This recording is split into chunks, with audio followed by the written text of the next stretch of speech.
those who sought knowledge. And in most of the governments of antiquity, what we would call the prime minister was the one who was the oracle of the gods.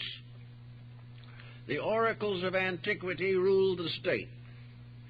The state was dominated by a concept of deity. Occasionally, some tyrant, a highly ambitious person, went over the traces and tried to do it his way. In a short time, he vanished because of the abuse of his own powers. So the purpose of education was to discover not only more knowledge, but to realize the responsibility of knowledge.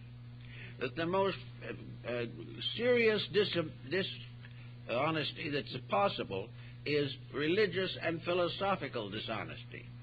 An individual who wants to use what he knows simply and entirely for his own benefit belongs to a group that could ultimately destroy the state. There has to be dedications.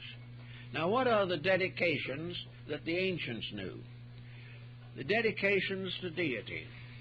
The belief that this universe was a moral structure, that it had laws and rules, that these laws and rules were just, and education consisted of finding out what these rules were and gaining the interior dedication to keep these rules and to understand why they must be kept.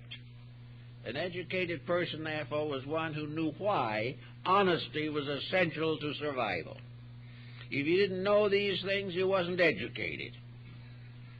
Education also involved the realization of the common need. Every educated person must share what he knows, but most of all, he must share part of himself, which he has trained to various duties and responsibilities. He can become a teacher of the young. He can become a friend of the older. He can become a servant of the state. But in every form of function, he must be using what he knows for a common good beyond himself. He cannot simply hide his knowledge so that other people can't have it and therefore cannot compete with him. It is the duty of the wise person to make others as wise as possible. It is the normal responsibility of the selfish, self-centered person to keep other people as ignorant as possible so that he can control them. Now, we have all kinds of situations like this rising around us in these difficult days, but we must come around finally to the realization that education, taking up, as it does, nearly a third of the life of the human being, should prepare him for something. At least it should make him a constructive citizen in his own community. It should make him capable of some moral decisions which are advantageous to other people. It must help him to live a kind of life that protects his family, that protects his children, and provides those around him with an example of right conduct.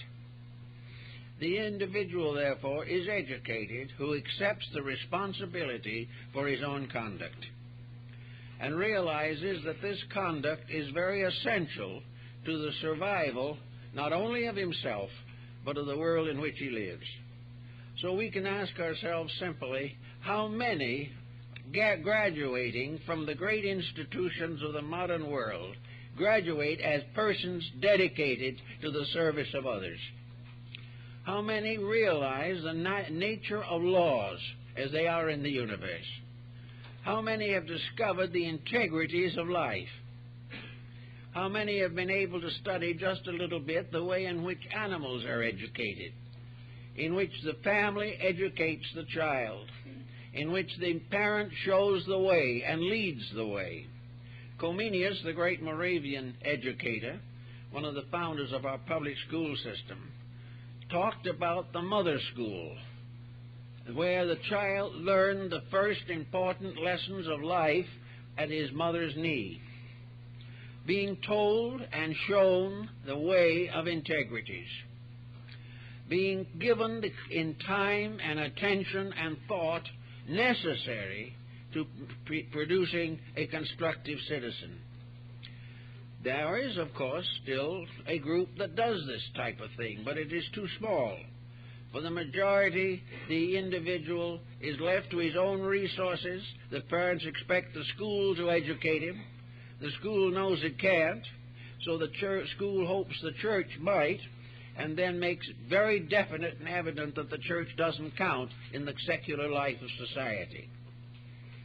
Well, this type of problem leaves everyone in a state of complete confusion. Now, I'm assuming that we have come through this confusion for a number of years and are still in a state of bewilderment as to the proper conduct and the proper way of improving our own natures, it may be that some individuals will have to wait and receive their education in the last few days of life. It may be. I always like that Greek story, which I guess I've told several times, but it will bear repetition today, about the old gentleman in the back room of the house in Athens who was on his deathbed, and the neighbors had all gathered in the front room to gossip and so forth until he left. And someone happened to look into the back room, and the old gentleman was sitting up on the couch with his hand behind his ear, listening intently. One of them said to him, "Father, why are you listening? You're not going to be here long." And the old man said, "Well, I'm here now, and as long as I'm here, I can learn something." And too many people today are convinced that no matter how long they live, they're not going to learn anything. And this has to be gradually changed by a different approach to knowledge. Each person should perhaps classify a series of factors within his own nature which would have some bearing upon him. In the first place, perhaps he should say, what did I always want to be? Am I doing the thing I really want to do? Have I sacrificed everything for a salary? Have I given up all my own hopes and aspirations because I'm completely disillusioned? Am I stuck in this rut because my responsibilities will not let me get out of it? There are all kinds of motivations behind the individual when he begins to study his own life. But there's one point that might be always useful to him. He may graduate from his career when he reaches retirement age. Then what he has or what he is able to accumulate becomes the basis of freedom, of leisure. He may or may not feel able to take on another job. He might do a little something here and there. But for this person to simply sit down in front of a television for the rest of his life is a tragic mistake. Because it is in these years in which he is no longer being pushed by other circumstances that the time has come for him to push himself, to get at the things that might improve his way of life. He can realize that he is not simply here to waste time. He is here to use time as best he can. Over a long, difficult period of employment, he has had very little time. And he has had even less because of the demands of family and the emergencies that have arisen along the way. But now he has some time. In fact, we all have some. It has been estimated in this country that the average person spends about 4 to 6 hours a day in front of television. Well, if this energy was used for something constructive, it might change the course of empire. But it is simply being wasted. And yet, as in the case of education, the various people who are actually watching are, most of them, completely disillusioned with the programs they are seeing. They're unhappy, they're unsound in their own thinking about this matter. So we can say that nearly everyone has time to do something. So the problem is, what can he do that will help him to get rid of negative conditions in his own life? Is he disillusioned? If he is, there's a vast program that can be built to help him not to regain illusions, but to discover the good things that are facts that he's overlooked.